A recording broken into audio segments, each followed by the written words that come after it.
Match எப்படி இருந்த match நீங்க பாக்கலையா? மேட்ச் சூப்பரா இருந்தது. சிஎஸ்கே ரசிகர்களுக்கு எப்பவுமே ஒரு புத்துணர்வான ஒரு உணர்வு. வின் பண்ணியாச்சு. இந்த வெற்றியோடவே அப்படியே பயணம் பண்ணோம். ருத்துராஜோட கேப்டன்ஷிப் சூப்பரா இருந்தது. ஆர்சிபி ஃபேன்ஸ் லிட்டர் ரொம்ப கம்மியாக தான் இருந்தாங்க. ஏன்னு தெரியல, சில பேர் டிராவல் பண்ணி வரலையா, என்ன ரீசன் தெரியல, டிக்கெட் கிடைக்கலன்னு தெரியல. இருந்தாலும் ஆர்சிபி ஃபேன்ஸுக்கு ஒரே விஷயம் தான் சொல்லுவோம், கண்டிப்பா நீங்க ஜெயிப்பீங்க. இந்த வருஷம் நீங்க கப் அடிக்கிற வாய்ப்பும் உங்களுக்கு இருக்கு. நான் சிஎஸ்கே ஃபேன் நாங்க சொல்றேன்.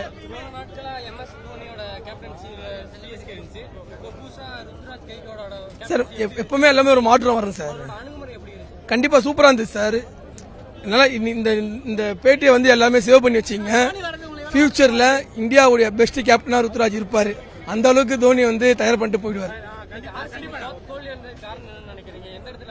இல்ல, ரெண்டு பேருமே ஆர்சிபி நல்லா தான் பண்ணாங்க. மேபி டியூ அதிகமா இருந்தோட ஸ்பின் எடுக்கலையோ என்னமோ தெரியல. செகண்ட் ஹாஃப்ல ஷார்ட் பால் போட்டுனே இருக்காங்க அவங்க மட்டும். ஆனா மேட்சஸ் வந்து ரெண்டு பக்கமும் சாதகமா தான் இருந்தது. தூபேவும் நடுவில் வந்து ரகானே அண்ட் மிச்சில் வந்து அந்த ஸ்கோர் கொண்டு வந்து தான் மேட்ரு. பேலன்ஸா இருந்தாங்க டீமு. தோனியும் வரல. ஆக்சுவலா பாத்தீங்கன்னா இன்னொரு பேர் போல அண்டர் 19 பிளேயர் அவரும் ஒன்றும் இறங்கல. சிம் நல்ல ஸ்ட்ரென்த்தா இருக்குது. இந்த டீமோட போனோம்னா கப்பு நம்ம எடுக்கலாம்.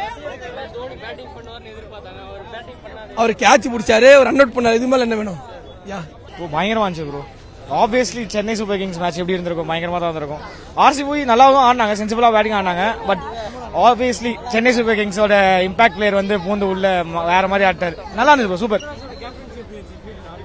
நல்லா இருந்தது ப்ரோ. ருத்ராஜ் சும்மா நம்ம பேச்சுக்கு தான், தோனி சார் தான் ஃபுல்லா பண்ணிட்டு இருந்தாரு. But okay, they good. போலிங்ல எப்பவும் போல அந்த அளவுக்கு பெருசா எதுவுமே இல்ல. பட் பேட்டிங்ல தே ப்ரூவ்ட் ப்ரோ. அது நாங்க ப்ரிப்பேர் ஆயிதான் ப்ரோ வந்தோம். அவர் வந்தாலே போதும் ப்ரோ ஃபீல்டுக்குள்ள. அவர் ஆடணும்லாம் இல்ல. அவர் ஃபீல்டு வந்து அந்த 20 ஓவர் நின்னாலே போதும் ப்ரோ. அந்த பல்ஸே பயங்கரமா இருக்கும். ஏன்னா நம்ம ஆல்ரெடி ப்ரிப்பேர் ஆயிட்டோம் ப்ரோ. ஏன்னா 7 டவுன் தான் இறங்குறாரு. 6 விக்கெட் போனதுக்கு அப்புறம் தான் இறங்குறாரு. அவர் ஆடனாலும் பரவாயில்ல, இருந்தாலே போதும். அவர் பிளேயர் ஃபீல்ட்ல இருந்தாலே அதுவே பல்ஸ் தான் bro. Super win by CSK. தல தோனிக்கு சூப்பர் வின். இப்படி போடுறாங்க பால், எப்படி போடுறாரு சொல்லுங்க. அவனும் புல்ஷாட் அடிச்சுனே இருக்கான், அதுவும் அடிக்க முடியல அவனால. சொல்லுங்க. ஆர்சிபி பவுலிங் கொஞ்சம் வேஸ்ட், பேட்டிங் தர ஓகே. சிஎஸ்கேக்கு தர எல்லாமே. தோனிக்கு தான் நான் வந்தேனே. சூப்பரா இருந்துச்சு, வேற லெவல்ல இருந்துச்சு. கஷ்டமா தான் இருக்கு. பட் மேட்ச் நினைச்சபடி நல்லா தான் போச்சு.